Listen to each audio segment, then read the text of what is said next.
Good evening, everyone. We are in chapter 26 in Deuteronomy, the first verse, Parsha Ki Tavo, when you come into the land. So let's open up the books. We're looking at chapter 26 in Deuteronomy. And it says like this. I'll read in English first. It will be when you enter the land that Hashem your God gives you as an inheritance. That's the first description of the land. And you possess it. I know in English that's not the best translation of the word, the virishta. It really means to conquer it. In fact, the Ramban brings down, that's why there's a difference between the Ramban and the Rambam. Is there a mitzvah to live in Eretz Yisrael or not, to conquer it? Okay? The Ramban says this is one of the 613 mitzvahs, to conquer the land and to dwell in it, to live in it, to settle it. That you shall take of the first of every fruit of the ground that you bring in from your land that Hashem your God gives you, and you shall put it in a basket and go to the place that Hashem your God will choose to make his name rest there. Okay, so we're going to deal with that part first. And it says in Hebrew, V'haya ki tavo el haaretz asher Adonai Elohecha noten lecha nachala. Nachala is as an inheritance. V'yirishta, and to conquer it.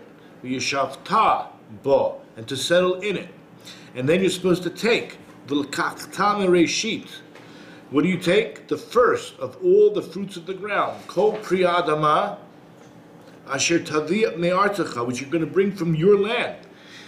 It is called your land. Hashem gives it to you. Asher Adonai Elohecha noten lach, v'samta b'tene, v'halachta el hamakam asher yivchar Hashem Elokecha lishkan l'shakein shmo sham. Okay, so let's deal with the first couple issues the Kliyakar wants to point out to us, is that these words, to possess and to dwell in it, only appear one other place in the entire Torah. Exactly word for word. And that is by the laws of the kings, interestingly enough, because we're learning the Rambam's laws of the kings and their wars. So if you travel to Deuteronomy 17:14, right? We're traveling, man. We're traveling in our Chumash. Deuteronomy 17:14. That's the first one on the source sheet. It says, when you come to the land that the Lord, your God, is giving you, and you possess it and live therein. It doesn't use the word nachala as an inheritance. Here it's talking about, it's almost word for word, right? Except that one statement, nachala is not brought, but word for word, and you possess it and live in it. And then you're going to say, we want a king like all the other nations, which we know that itself is problematic, but that is not our topic for tonight. Bezrat Hashem, we'll talk about it another time. But the exact words, v'yirishta, v'yishavta ba, you will possess it and live in it. So why is it that there must be a connection between these two, and over there, it doesn't use the word nachala. So the Kliyakar says, because you know what's going to happen? It's not even him predicting it. The Torah predicts it. Hashem himself warns us over and over again. Because after you dwell in it, and you had conquered it, you had possessed it, you know what's going to happen? Yishman Yisrael Yib'at. Israel will wax and fat and will rebel. In fact, somebody put up on Facebook the other day, a very anti-religious secular person. He wanted to know, I mean, he really didn't want to know, but he made it like it was a question. Why is it that all the most advanced countries, they're all secular? Like he was trying to say that the more advanced you are, financially well off, that you don't need God. Like it's only for the stupid masses who are poor. So God already says, you will wax and fat, you will grow heavy, meaning with abundance, and then you will rebel. And then what's the next thing that he predicted would happen?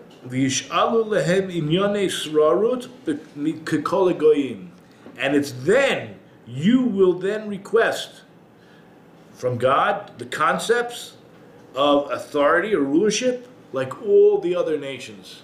That was the main problem, that we wanted to be like all the other nations. And of course Samuel, right, he's a little bit taken back. He was, I think he took it personally. I think he had every right to take it personally. He was the conduit, he was the leader. Shmuel HaNagib. Anyway, so if we continue with the clear car, he says that's what our Parsha is about. Our Parsha is going to be about Bikurim, the mitzvah of bringing the first fruits up to Yerushalayim. What is it about these first fruits? He says the reason for the first fruits, the whole concept of the first fruit, its intent, Hayta Kavana Lahachnia Rum Levavam. It's there to subjugate and to bring down or subdue our arrogance, our elevated hearts. And why is that? Why is it? Because after we conquer and create settlements, then our hearts raise up, saying, the land belongs to us because it was through our might, our sword, that brought about this victory. And what's the fact that's really missing? The chief. He says, "V'yishkachu es Hashem." As a result, they will forget about God. And that's why it says, when you come into the land, that Hashem, the Lord your God, is giving you as an inheritance. What is it about an inheritance? Unless you have like 15 siblings and you're squabbling over everything, it's not really a war. There's a will, there's, a pecking order, and everyone's going to get their due. So in truth, you did not get the land through conquering. That's not why you came to the land. Ki be'emet lo b'torat Yerusha ata bo el haaretz, but rather as Mishlei. Look at Mishlei, that's Proverbs 19:14. What is this word nachala used? A house and wealth are the heritage of the fathers. Bayit v'hon nachalat avot. Okay, so that's the part of the verse he wants us to see.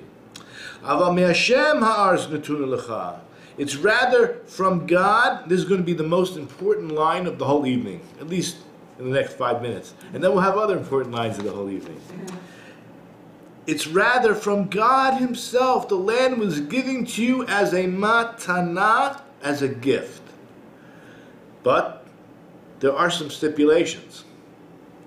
The Kliyakar writes, Al menat lachzir olav gmulo, on condition that you show your gratitude. Now you see we're already segueing into this whole idea of the bikurim, of the first fruits. And there's another condition. The lishmor kol mitzvotav, and to observe, guard, keep all of his commandments. Now, that might be the truth, but it's very difficult to accept that. Now let me tell you a story. Did I tell you the story about me walking down the street when I first became religious in Philadelphia? Had my black hat, my tie, my suit jacket. I was fresh. I was from, religious, maybe, half a year, visiting my hometown. And I walked by the subway, and this man is standing there with a red bow tie, handing out letters, papers, from Louis Farrakhan's group, the Muslim Brotherhood. And the letter was addressed to me. Yeah, it's a dear rabbi, a congregant, layman, and Jewish community members. God gave you the land of Israel, but he made it conditional that you keep the mitzvot.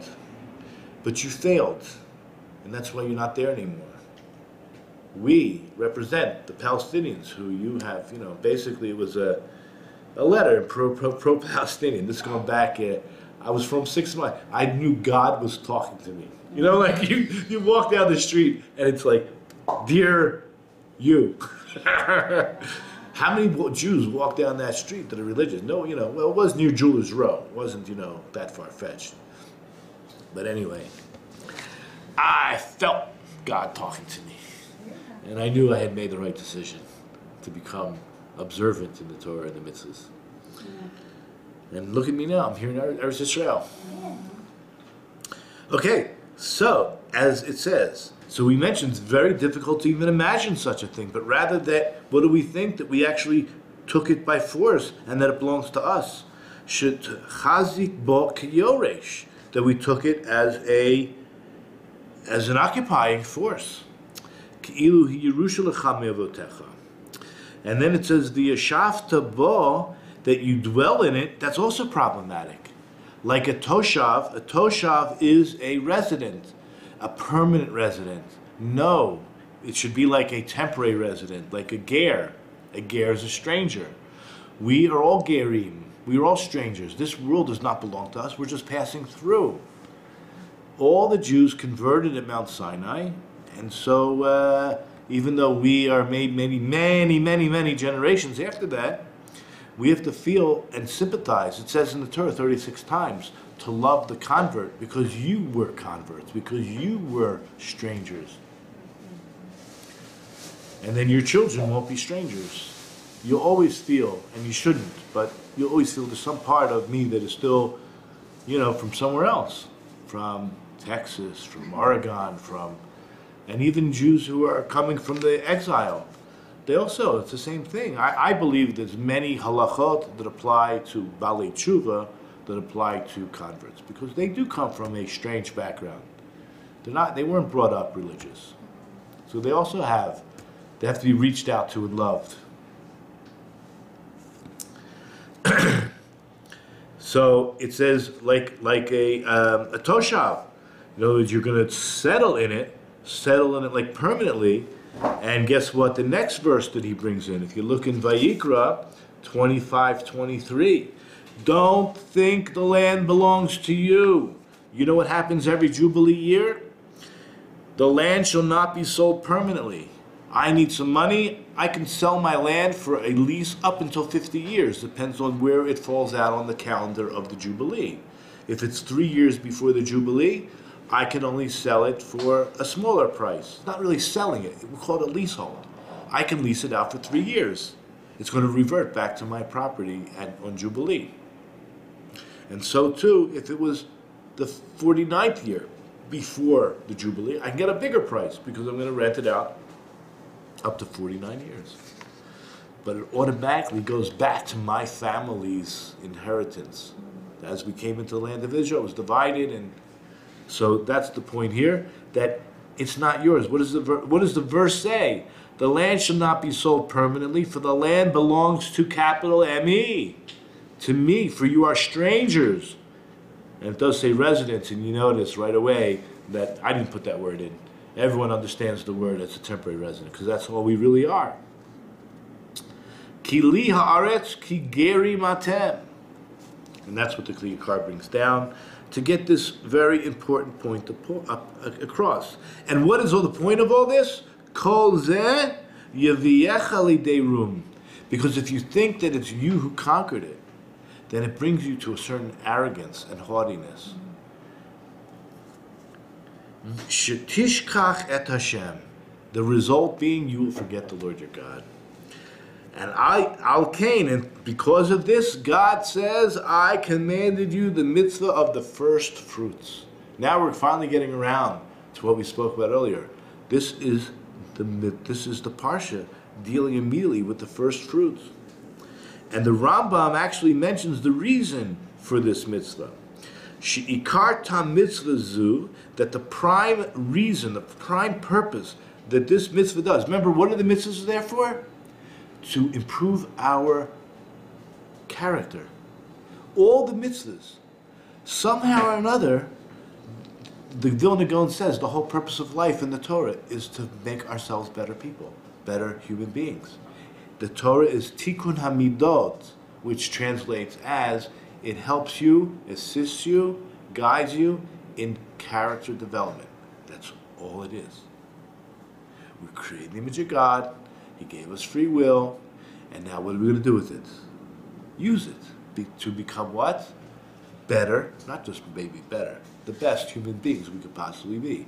And when you go to heaven, God's not going to ask you why you didn't achieve what Yaakov Yisrael achieved, or he's not going to ask you why didn't you achieve what Felicia achieved. Why didn't you achieve what you were created to do? Just you. No comparison to anyone else. Why didn't you come to the level of Moses? I'm not going to ask that. Lynn, all I asked you to be was Lynn. That's all. You were the best Lynn you could possibly be. And that's a whole new perspective on Torah. The Vilna Gaon, the greatest rabbi the last few hundred years. And of course, he didn't make it up. It's tradition all the way back. It's throughout the Talmud. We have so many quotes that God created us with an evil inclination. And the Torah is the refuah, is the antidote. The Torah is the Talmud says, the Torah is the antidote, the pill, the drug against the illness that God gave us. God gave us the Yetzer Hara. And the Torah is the antidote. So the Rambam says this is exactly the prime reason for this mitzvah is called hachna'ah, which is, I would call submission. But when you ever had wrestling with your best friend and you're on top and they're on the bottom and you say uncle, okay, anyway, my day, uncle, man, I give up. Yeah. We're not talking about giving up anything. We're talking about being submissive to Hashem. So that's the word hakna'ah. And hishtabdut, I would call it either servitude or subjugation. It's a very similar word. This is what the mitzvah brings to our lives. A submissiveness and a subjective to Hashem. And as proof on this, ready for this? According to the Kli Yakar, he says this testifies to what he just said. If you look at verse 3, it says, okay, I didn't get a copy. Could you pass me a copy? Oh, I have my own, okay. In verse 3, it says, you shall come to whomever will be the Kohen in those days, and you shall say to him, I declare today. Now that will throw you off, because what does it really say in Hebrew? I declared today. It's past tense. So the question the Kli Yakar is going to ask is, how is it that the very first word you're going to use, which is 3, when you open your mouth, the first word you say, v'amarto elav, you say to him, Higadati hayom, I declared today. Guys, if you know Hebrew, it's got to send off alarms. I declared today, and then you're actually making a declaration. If you read on, you see it's clearly a declaration you're about to make. I declare today to Hashem your God that I have come, also past tense, to the land that Hashem swore to our forefathers to give us. The Kohen's going to take the basket, he's going to lay it before the altar, and then you're going to continue. It's part of what we call vidoy, a confession. They say here on the side, a declaration. But it's actually, the beginning part is more of a declaration, how we got, and from verse 12 onwards, it's more of a confession. So what the Kli Yakar wants to actually bring across, and this is like the most fascinating thing that you all agree with and resonate with, and you're going to go home and just know it. How do you declare the glory of God? Through your actions. Correct? So when you see your first bud, you have a fruit tree, and it buds, the flower's there, and it's about to make into a fruit. You go down to your tree, and you see the first bud, and you tie a little red ribbon. I think it has to be red, I don't know, it has to be red. And you will watch it, and you'll anticipate. You're going to take this when it becomes a fruit. We're not talking about a whole mess of fruit. We're talking about one fruit. You're going to have a really beautiful basket, and you're going to harvest that fruit, and you're going to fill your gas tank or feed your camel, and you're going to make that trek to Jerusalem. And you're going to park in the Mamilla Mall that has a nice parking lot, And you're going to walk into the old city, and then you're going to up the mountain. And as you're going, there's torches and there's acrobats. And it's a huge party and dancing and celebrating, and you're just being welcomed. And it's a beautiful and happy time. The Shavuos, around Shavuot. So why am I telling you all this? Because that's what you're declaring. I do declare that everything I did up until this point, past tense, my declaration is I'm standing right here, but I didn't just come here like, what do you call it, transported from wherever I was to here. There was a lot of effort, money, preparation to get here. And so the Kliyakar says, you know what it says? Higadati hayom laHashem Elokecha. I declare today to Hashem your God. Higadati lashon avar, past tense. Halo adai lo higid klum. I don't get it. The guy didn't even say anything yet. The first thing is I declared. That's the first word coming. I declared. Ella sharat olam, what he really means to say, through saying I declared, sheba halicha v'hava'ah, through the walking, the transportation, and the coming. Zu kavar doma, it's already as if ki'ilu higadati derech lidoy. It's as if I already made a confession. It's as all. How is confession done, by the way? Silently. Our religion does not require you to tell another human being about your sins. In fact, we're going to see that's a sin in itself. Okay, there's always time to vent and talk to, your spouse, but it's Hashem who you need to say you're sorry to. Okay, so vidoy is done silently. Now, that's why it says, Kibati el haaretz, I came to the land. Meaning to say, not by the laws of conquering, lo b'tarat Yerusha, ki'im ba'ofen zeh, but only through the following way. What way? That Hashem swore to our forefathers to give it to us. Ki'im ba'ofen zeh shenishba Hashem la'avoteinu l'teit lanu, that God swore to our forefathers to give to us. Umein ani, and I am giving testimony on myself, b'haba'at habikurim, through bringing, transporting, all the efforts involved in bringing these first fruits, that what? Kime Hashem, it's from God, hayata artli, that God gave me the land as a gift, and a portion and a gift, a mana umatana. And in verse 2 it says, and you shall take from the first, v'lekachta meireshit, you shall take of the first fruits of the ground that you bring from your land that Hashem gives you, and you shall place it in a basket.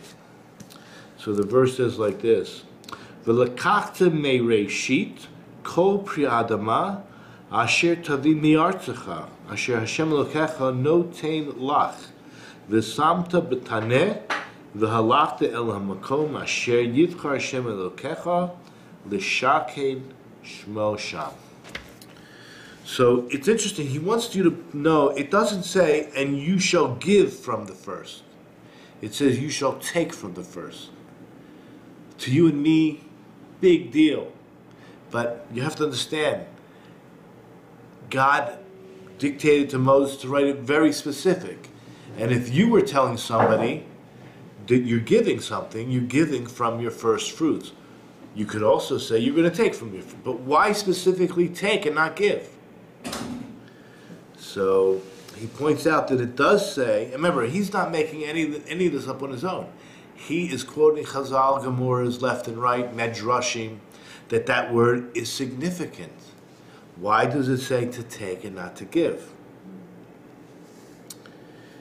To tell you that it's from this first that you're going to bring to the house of God in order to give. You're going to take in order to give, Hodaya, the kavod l'shmo yisbarach. You're taking this in order to give thankfulness and acknowledgement and honor to Hashem. Mimenu tikach. From it you were taking. Kol pri adama. From it, from the ground, right? You are taking all of the first fruits. The tizke b'kol pri adama. And then you will merit to get the fruits. All the things that come from the ground. Now, we talk about blessings in general. I mentioned to you that the whole world belongs to God. The verse says the whole world belongs to God. So by you eating, it's called thievery. You're stealing. How can you eat God's food? It belongs to Him. Well, we know God doesn't really need it, and He gave it to us. But how? There's another verse that says God gave the world to man. So, but whose is it? Is it God's or is it man's? Because nothing changes. They're both true. The world belongs to God. The world belongs to man. So before the blessing, before the acknowledgement that it's God's, that's called stealing. After the blessing permits you, that God then gives you. It's, in other words, by us eating without a blessing, we are stealing. But once we acknowledge that it's Him through a statement, it's yours, then He gives it to you. So there's this constant, it seems like back and forth, a taking, a giving, a taking, a giving. We're like, so, Acher shekavar hodeta, it's only after you already acknowledge, Ki tavi hareshit mi'artzecha, that you're bringing the first from your land, which Hashem, your God, is giving you. Because this aretz, it says in the verse, it's your land, the land is not called yours until after you brought it. It's only, in the verse, it's only yours after, it says, Tavi me'artzecha. Okay, it's only that you bring from your land. Al yidei haba'azu, and it's through this taking, or let's say bringing, it's through this bringing that I'll read it in Hebrew. Al yidei haba'azu tikach lecha kopil. It's only through this bringing that you're able to take all the fruits of the ground. And the haba'azu, and this bringing, is the declaration. Remember we said, why does it say the first words, Higadati? I declared. Yeah. Not I do declare, but I have declared. Yeah. Where's your declaration? It's the silent declaration of from the first time you put the ribbon until you put it in the basket and put it into the Kohen's hand. And then you say this.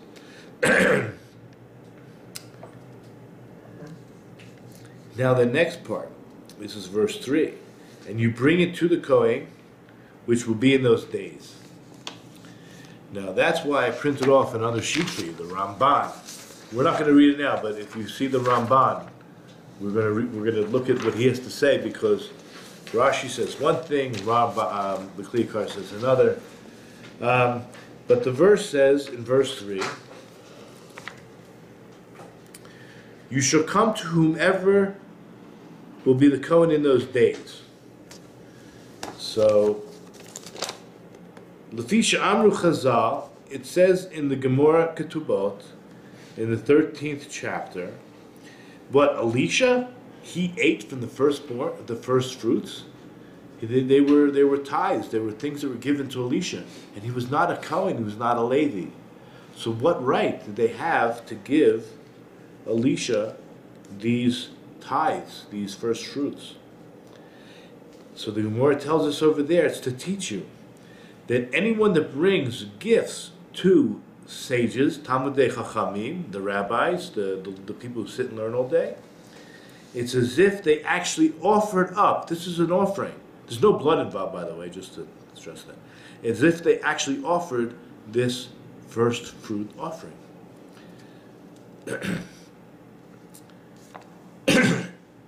And from the fact that we connect, that we hang this gift of giving to a righteous person, a wise person, the first fruits, you might have had some other ideas. For example, you might have thought,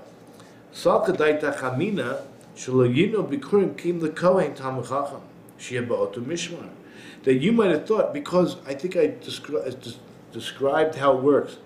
You have 24 groups of Kohanim from 24 different cities, different areas of the country. And that city, that area of the country, they would come and do 1 week, twice a year. In other words, they would end up doing 2 shifts of a week in the temple. And the rest of the time they spent learning. But they had to work. Can you imagine what a great plan? 2 weeks a year? Okay, that was just in the Beit HaMikdash. They still did other work. They did a tremendous amount of work. So 2 weeks during the year, 24 weeks apart, they would go and serve in the temple. So when you give it to the Kohen, you might think you can only give it to a Kohen who's a Talmid Chacham. The truth is, we saw during the weekday when we were learning, that when it comes to the tithes, you do this so that to strengthen them in their Torah. I don't know if you know the value. Of course, it's your first fruit, but we're talking about 1 fruit. We're not talking about from a whole orchard, 1 fruit.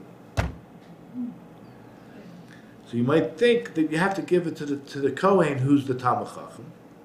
Not necessarily true, because he named both Talmid Chacham, and maybe there's not a Talmid Chacham amongst the Kohanim. So you might think that you would wait, but no, the Torah says which will be in those days. And then he says, look at the Rambam, because the Rambam didn't agree. So the Talmid Chacham is literally what it says. A Talmid means a student, Chacham of the wise. When we consider our wisest, they themselves consider themselves students. Once you stop learning, when you're on a spiritual climb, you know there's only one direction. There's no such thing as stagnation in spirituality. You're either going up or you're going down. And if you're a student, and what do these rabbis say? In the Talmud, who do they learn the most from? From their teachers? No. From the students? From their comrades? Colleagues? No. From their students. Because through the questioning forces them, they have to be honest. So you question, they actually should appreciate the questions and spend the time studying more in order to answer it. Sometimes the student answers his own question. If you're a really good teacher, you can hopefully get the student to it's usually in the question itself, but it's fascinating. Okay, so that's what a Talmid Chacham is. Have a good Shabbos, Felicia. Let's take a look at the Ramban, because it's interesting. I think what he has to say is very interesting. And we saw the verse. It says, "And thou shalt come unto the priest that shall be in those days. To the priest that shall be in those days for first fruits, like all offerings." Okay, I just want to stress this is an offering, no blood involved. Are given to the men of the priestly division who are assigned to the sanctuary for a week at a time. Okay, let's see what number 10 says. No, okay. But he may not bring along a priest from his city in order to offer him his first fruits. Okay, so you're talking about you could be from anywhere in the country, and of course your friends are in your city, but that's not his time. If it was his time slot, that's one thing. But they only get 1 week, every 24 weeks. So, just to note, Rashi wrote, "You have none else than the priest who lives in your days," as he is. But the Ramban is writing, I don't understand this. For in the case of an elder, someone of the Sanhedrin, it's proper to say, "And thou shalt come unto the judge that shall be in those days." We saw that by the rebellious elder. Meaning that even though he's not as great or as wise as the earlier sages, which we can all claim, right? Whoever is around today, we're not as wise, so how can I bring and how can I even go to anybody? If there's nobody like Moses around, there's nobody like Solomon around, nobody like David, right? Or, the rabbis at the Talmud, they're not around anymore.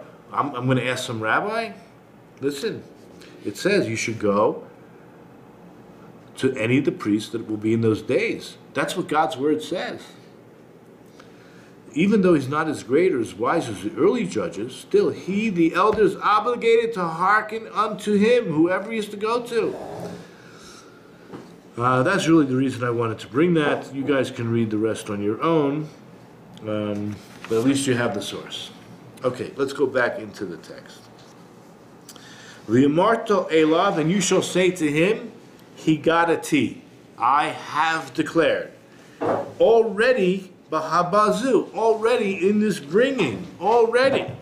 Afa pishein sham omer dvarim, even though there's no words. From the time, the only thing you said is to the wife, don't forget to bring my favorite lunch, or to the kids, make sure you don't forget something, because everyone's coming up to Yerushalayim. But you didn't confess anything, you didn't mention anything yet, so there's no words. We're talking about the tying the ribbon and walking up and doing everything that we spoke about already. There's no words.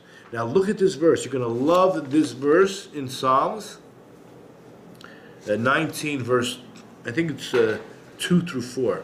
Yeah. Now, I underlined and highlighted certain words because when you see those words, you certainly think of speech or words. It says, the heavens recite or declare the glory of God, and the sky tells of the work of his hands. What does it mean, day to day utters speech? What is that talking about? And night to night tells knowledge. Do you understand that the words up until now is that the sky is speaking, and day and night is somehow getting a message across verbally? But what's the last part of the verse? There is neither speech nor words. Their voice is not heard. Well, if that's true, so what does it mean to recite or to tell or to utter speech? You follow my issue here. So here we are. That says like this.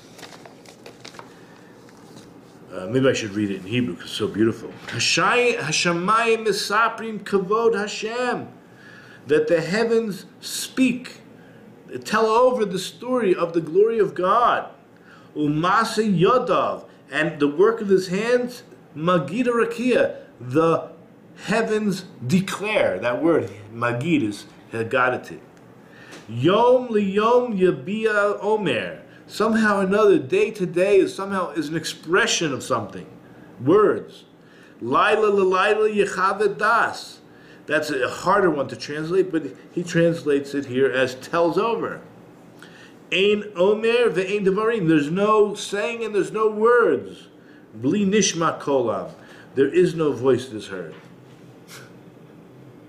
You want to declare the glory of God? You need to open your mouth. To you. You do, but it's like we've been saying, it's the actions that really show. Well, we all haven't been saying that, have we? Right? Some people think that there's no actions, but we need to know that the actions are quite important. So when the sun and moon and the stars do everything they're supposed to do, they're essentially saying, we're under his control, and look what he's got us doing. Isn't it cool? Yep.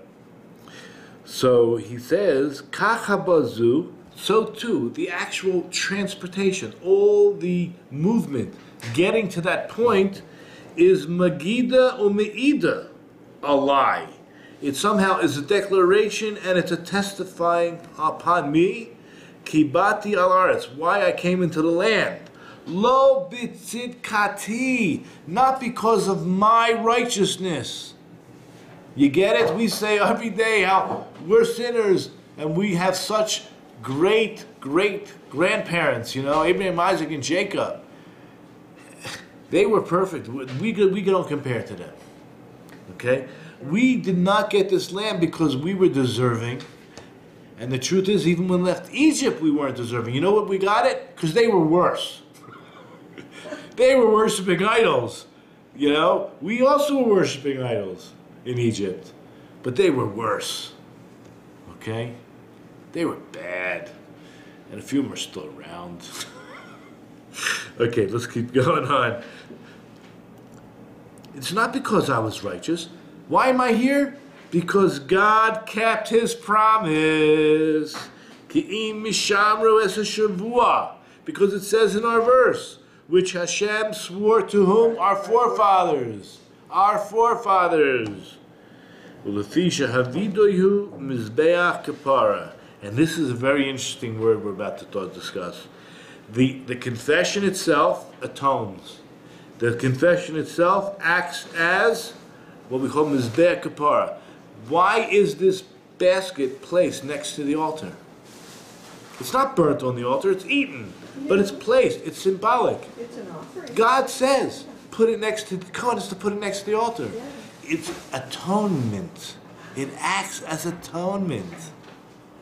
Just by the Kohen putting it there. When we do vidoy, when we do confession, that's part of the atonement process.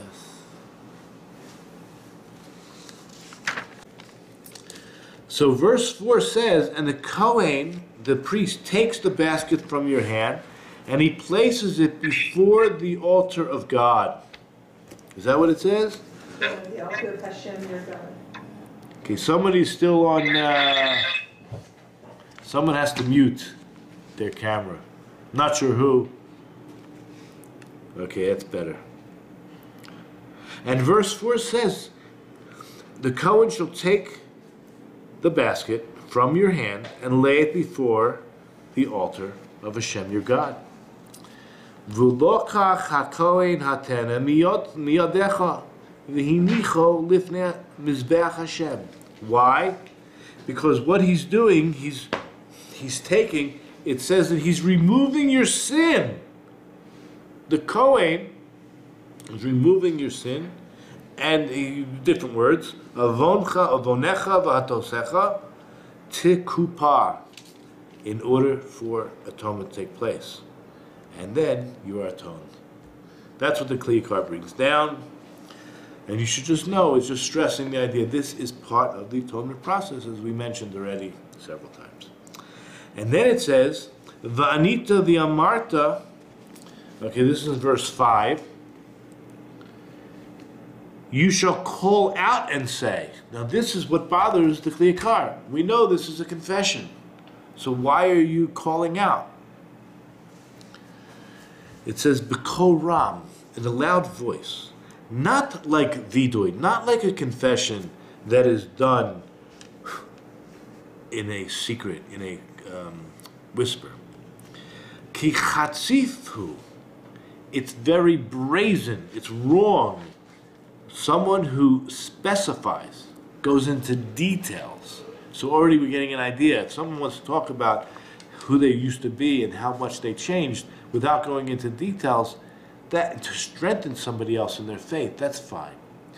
But he says it's so brazen for someone who goes into great detail about their sins in public. But this, what he's about to say, should be and can be, and when you hear it, it's like amazing. This should be exactly for what you mentioned earlier. Lahasir hapesha mizer Yaakov. It's part of the removing of the sin of Jacob, of the seed of Jacob, loto v'mekulkal, and to pin it up on what we had done wrong. And we come from the seed. You know, there's different seeds that we come from. We come from our mother's seed as well. Now, we're not talking about Eve. We're talking about the four mothers. We're talking about Sarah and Rivka, Rachel and Leah. You know where they came from? The house of Lavan. Oh, that's right. They came from the house of Lavan. And if you notice in the confession, well, let's just say this is the loud confession. What are they saying? An Aramean tried to destroy my forefather. Who is the Aramean? Who's from Aram? Lavan. He descended to Egypt and so sojourned there, few in number, and there he became a nation, great, strong, and numerous. The Egyptians, this is like our Jewish history here, a Jewish history lesson. And guess what? Everybody who brings the first fruit has to say this. And they have to say it in Hebrew, not in English. They have to say it in Hebrew. The Egyptians mistreated us and afflicted us and placed hard work upon us. Then we cried out, and Hashem heard us. He brought us to this place, right? I skipped a few things, right? And behold, now, look at 10. I have brought the first fruit of the ground you have given me. Over and over and over. Not that I fought for it, but that you had given it to me. And I'm here to prostrate myself before you. And you're going to rejoice with all the goodness that Hashem has given you. Okay? So now, the verse says like this. The Kliyakar says, that the seed of the mother came from an Aramean. We said the Arami Oived Avi, right? By love, it's talking about Lavan. An Aramean sought to destroy our forefathers. Lo hiskir Lavan bishmo, but Lavan is not mentioned by name. But rather, what is telling you? Because our foremothers, well, let's say Lavan he was from Aram. And do you know about the way they acted over there? Al-ke nahag minhag makomo. They acted like we say, when in Greece, act as Greece, or when you're in Rome, be like the Romans. So what do you think? They were born there. Our mothers were born there. They acted like that. And they changed. They were balei tshuva. They were converts. They got rid of their bad character traits. But it was not easy, because it's in the seed. Things are nurtured and things are by nature. The things that are by nature are most difficult to change. The things that are nurtured are easier to change, but they're not easy. I said easier. And what does he say? He says, "Umimenu nimshecha midara," that it's from them, from the place of Aram, that this bad character came into us. And that's why God stresses, you know what you're going to do? You're going to say the Rishta v'yashavta. You're going to conquer it, and you're going to dwell in it, and you're going to request a yeshiva shel shava b'olam hazeh. You're going to look for peace in this world. You're going to look for serenity in this world. But I'm telling you now, you will not find it. This world is not made for serenity. Well, that's an understatement. We're going to get into when Yaakov sought serenity, immediately God brought upon him the sale of Joseph. Okay? I don't know if we'll get to it, but we'll talk about it at some point. But he says, Levakesh yeshiva shel shava b'olam hazeh. When you are looking for, requesting for some type of permanent residence, permanent residency of serenity in this world. As is mentioned in the Medrash, Rabbi Yirmiyah says, now this is the Medrash, that when Avraham Avinu was walking around in that place, B'shashaya Avraham Mahalek Ba'aram Naharaim U'Ba'aram Nachor. There were two places that he lived. One was called Aram Naharaim, and the other was called Aram Nachor. It says he saw the people there. And you know what they were doing? They were eating and drinking like gluttons. Gluttons. Oichlin v'shoitin u'pchazim. And you know what Avraham said? He said, Halavai lo yehechelki be'eretz hazot. If only it would be that I would not have a portion in this land. I don't want a part of this people. I don't want to live here. They have bad character. Ulefi shemisham lokach Yitzchak et Rivka. But guess what? It's from there that Isaac took Rebecca. And Yaakov took his wives from that place. Misham lomad Yaakov levikesh yeshiva shel shav b'olam hazeh. And it's from there that he sought. He was there while he was with Lavan, that he learned and he thought and he sought peace, a tranquility in this world. And right away, va'ayidei zeh kafza olav rigzu shel Yosef. right away we know that jumped up or awoke the anger. Now the question is the anger of what? The anger of Yosef, we call it. Meaning we refer to it that God was not happy with Yaakov. Yeah?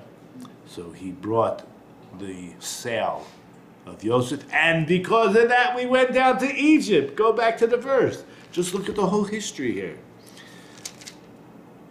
You shall call out and say before Hashem your God, Aramean tried to destroy my forefather.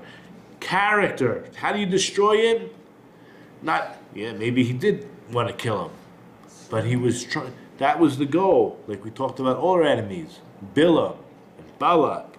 He descended to Egypt and so sojourned there, right? That was right? Yosef gets sold and he goes to Egypt. Of course, that was all for the benefit of us and the world and all that. But that's the process. He gets sojourned there, few in number. There, in Egypt, became a nation, great, strong, and numerous. Of course, the Egyptians mistreated us and afflicted us, placed hard work upon us, and so forth. Then God eventually saw all of our bitterness, and he took us out. Okay. So you see world history, Jewish history, in this statement. Now I have to find my place. Here we are. And al yedei zeh, through the anger that came out on Yosef, or Yaakov, however you're going to, it was Yaakov who was being punished through the sale of Yosef, that through this, nitgalgel hadavar, that's called snowball, you know when you take a little snowball and you roll it down a hill, it becomes a big snowball? So the word nitgalgel means to roll. You know? Yeah. We're going to have a lot of circles here in Judaism, okay? We dance in circles. When you get married, you go around the groom in circles. Anyway, so here it's by going down it, right? Through this, there was, I call it just simply a domino effect, right? Oh, yeah. This hit that hit that. It's rolling. Something's on the roll here. Yeah. Through that, we went down to Egypt, right? Through the sale of Yosef. And there we were what? What were we in Egypt? Gerim. We were strangers. Gerim means stranger. And you can understand, right? A convert is someone who wasn't brought up with all the nuances and behaviors, and they have to adopt. So too, we all converted at Mount Sinai, but the term ger literally means strangers. So he says, there we were strangers. Ubo bakur habarza lamarek oto avon. And it was there. You know what it was like in Egypt? Egypt, Mitzrayim, is a tight place that you couldn't escape. He describes it the way Chazal, the way the Torah does, as a crucible, a pot, this iron pot. Let me go back to the place. Ubo bakur habarzo. God brought us to this, basically to the hot pot, lemarek oto avon, in order to spit out, empty out of this sin. Oh, like to cook out the toxins kind of thing? Yeah, let's take gold, pure gold, it's not pure, but after you boil it up, there's a little scum on top and you get rid of it. Yeah. That's exactly what happens when we talk about whatever's going to happen in Gehenna, hell, which is hopefully short and not too painful, because that's what life is about. Everything we do and everything that happens to us is always about getting rid of the sin. Okay? So the character traits that we have to work on so that we don't sin anymore. But whatever we did sin, we have to get rid of. And our going down to Egypt was a process of being put into this furnace or this crucible of iron in order to eliminate or cleanse us from sin. That was the process. When we stub our toe, when we reach into our pocket and come out with the wrong change, this is all part of the atonement process. Right? You're aware of that? No. Okay? This is the life of a Jew. It's the blessings and curses. God is not a mean God that just punishes. The punish is measure for measure. He wants you to improve yourself. He wants you to fix yourself. He wants you to work on your character. So when it's obvious to you, so you get it. And when it's not obvious to you, he'll make it obvious. He'll try. It may be hinting until it becomes obvious, if you don't get the hints. He loves us. He wants us to have a good time. Now, I'll just go back, because we discussed this verse many times. You go to Genesis chapter 4. Cain's offering was not accepted. Abel's was. We know that Cain then killed Abel. But before the murder takes place, which means Cain failed. Cain failed. Look at chapter 4, verse 3. After a period of time, Cain brought an offering to Hashem of the fruit of the ground, and as for Abel, he also brought of the first things of his flock, and from their choices. Hashem turned to Abel and his offering, but to Cain and to his offering he did not turn. This annoyed Cain exceedingly, and his countenance fell. So he should have learned that, he could have done better. Okay, even though he was the one who initiated, but Cain brought the inferior flax of the ground, and Abel brought the better of the wool from the sheep. Hashem says to Cain, this is very important if you want to know God's will for you in this world. Why are you annoyed, and why has your countenance fallen? Brace yourself, I say, me, Aaron. God says, surely if you improve yourself, you will be forgiven. How many people have seen that verse and never put two and two together? You do confession, you'll be forgiven. Is that part of the improving process? But if you do not improve yourself, sin rests at the door. Its desire is toward you, yet you can conquer it. God already tells you. It's up to you. So the last thing we mentioned was that, like the domino effect. Then we ended up down in Egypt, and there we were Gerim, and then we went through the crucible of cleaning out the sin, and that's why it says, Arami Oived Avi. It says the Aramean wanted to, right, he sought to kill my father, and we went down to Egypt, like one line, right there. V'hizkir zed derech hit natzlut alma shene'ashmu bi'amru. The Kliyakar says it's mentioning this in the way of an apology about the guilt by us saying we conquered and we settled. Because remember, that is the arrogance that God wants us to get rid of. As if to say, Shemei avon zeh, that it was from that sin, the sin of the arrogance, the sin, right? That what? Nisha Roshem Katsat Ladoros. That sin left an impression for many generations. And that's why we say, Oved Avi, my father, the word Oved means destroyed, right? He wanted to destroy, he sought to destroy. So you would think that's future tense, but it's not. It's present tense. It's present tense because there is still that impression till this day. You just don't, it's in our DNA. We come from Sarah and Rachel and Rivka and Leah. Okay, so it's still there in our DNA, and we have to constantly be on guard against this.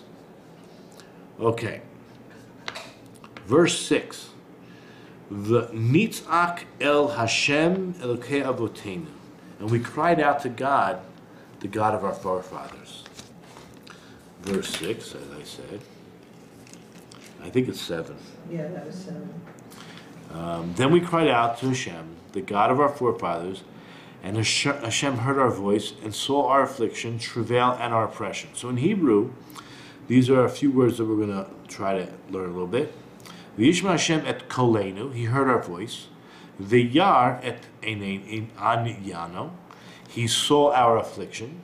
V'et amalenu, and the hard work. V'lachatzenu, and the pressure. So he says, if it had not been If it had not been for the merit of our forefathers, God would never have listened to our prayer. Ki lulei zchut avot lo hashomeh tfilatenu. Why? Because while we were in Egypt, we were idol worshippers. I said before, we were idol worshippers and the Egyptians were idol worshippers. So why did we get in? Not because of righteousness, but the people who were here were worse. That's true, but God swore to our forefathers.